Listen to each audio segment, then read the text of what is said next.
مساء الخير يا صديقي، ايه الاخبار؟ احنا عندنا كونسبت الغالي ثمنه فيه.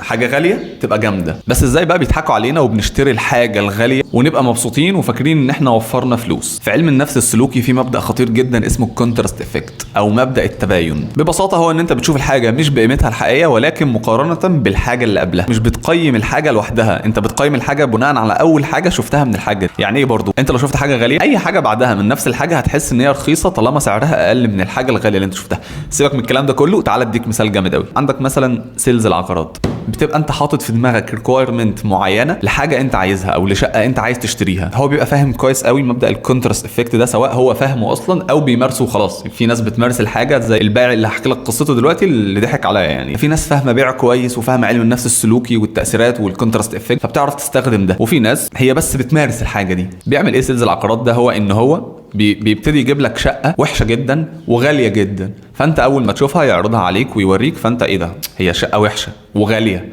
فيتكلم بقى ويوديك ويجيبك، وبعدين يجيب لك شقه بالريكويرمنت اللي انت طلبتها بالظبط واقل منها في السعر، فانت بس انت تشوفها صفقه هي دي، فتمام عجباني خلاص وهشتريها. فالحقيقه انت هنا وقعت تحت تاثير الكونتراست افكت ده. هو ان جاب لك حاجه غاليه جدا، فانت اي حاجه بعدها بتقارنها بالحاجه دي، هي اغلى منها ولا اقل؟ هي كانت اقل فقلت بس مناسبه، مع ان اصلا الاثنين غاليين. يعني الاثنين لو قارنت كل واحده لوحدها، يعني لو كنت مسكت مثلا الشقه الجميله الثانيه هي اول واحده اللي انت شفتها، كنت هتقول لا مش عجباني برضه، هشوف لي حاجه تانية لانها غاليه. ولكن هو حطك تحت تاثير الكونتراست افكت ده، والموضوع ده محدش بيبقى عارف ان هو واقع فيه. يعني محدش بيبقى عارف ان هو ايه ده بيضحك على لا انا اتضحك عليا بالشكل ده وما كنتش عارف، مع اني عارف المبدا ده من زمان جدا، ولكن ما جاش في دماغي ابدا ان هو بيمارس عليا المبدا ده. يعني مثلا انا دخلت محل هدوم كنت عايز اشتري طقم وشروال، فالبائع خدني الاول وداني القسم الشراويل.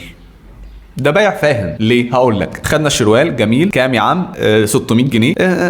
خلاص 500 جنيه. فخلاص خدنا الشروال على 500 جنيه. تعالى بقى يا باشا ناخد الطقم. ابتدينا نتكلم في الطقم، عرض عليا بنطلون جينز جميل بكام يا سيدي؟ قال لي 500 جنيه. فانا قلت له غالي. هو بالتاكيد فاهم ان انت اي سعر هيقوله لك هتقول له غالي ويبتدي يكسر فيه. فانا قلت له لا غالي. فرد عليا رد في منتهى القوه، قال لي يعني هو انت دفعت في الشروال اللي انت هتلبسه في البيت ومش حاجه جامده زي الجينز خدته ب500، ولما اقول لك الجينز ب500 فانت مستكتره عليه؟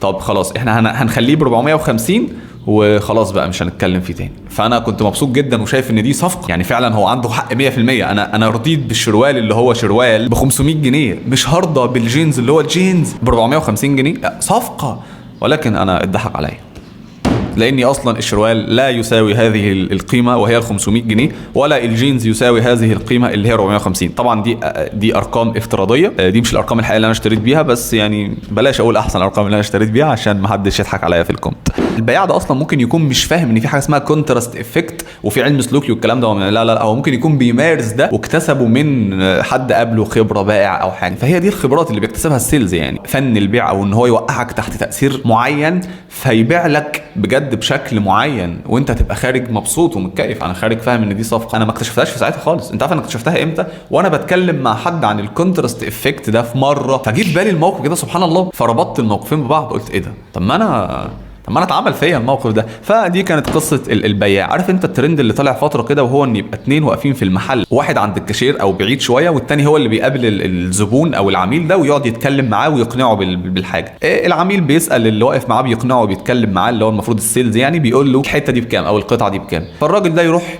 باصص للي عند الكاشير، يا فلان، فهيقول له نعم. يقول له القطعه دي بكام؟ فاللي هناك يقول له ب 700 جنيه. فيقول له ايه؟ يقول له ب 700 جنيه. فيقول له تمام. يبص للجست كده يقول له ب 400 جنيه. فالجست فاهم اللي هو ايه ده؟ طب هات ماشي، يديله 400 جنيه وياخد القطعه ويجري يهرب خلاص. دي صفقه العمر ده، فاهم؟ ولكن الحقيقه ان هم متفقين مع بعض، وهي القطعه اصلا لا تساوي 400 جنيه، ممكن تكون ب 350 او 300 جنيه، ولكن هو باعها له ب 400 جنيه بعد ما عملوا الخدعه دي. ودي تجربه مشهوره عاملينها اتنين اخوات اتكلموا عنها كتير في كتب الاقناع وكتب علم النفس السلوكي وهكذا. فاللي حصل ده هو الكونتراست افكت. هو خلاني اقارن مش افكر. وفي تجربه حلوه قوي عملوها، وهو ان انت تجيب 3 دورق جرادل جراكن، 3 حاجات، 3 وعاءات نحط فيهم ميه سخنه وميه ساقعه وميه بدرجه حراره الغرفه، والشخص يحط ايد في الميه السخنه وايد في الميه الساقعه، وبعد كده يطلعهم الاثنين ويحطهم في الميه الفتره او اللي هي بدرجه حراره الغرفه دي. فايه اللي بيحصل؟ هو بيشعر ان في ايد اسقع من ايد. اللي المفروض يحصل ان الاثنين في نفس الجيركن او الدوره في نفس الميه اللي في درجه حراره الغرفه، فالاثنين يحسوا نفس الشعور.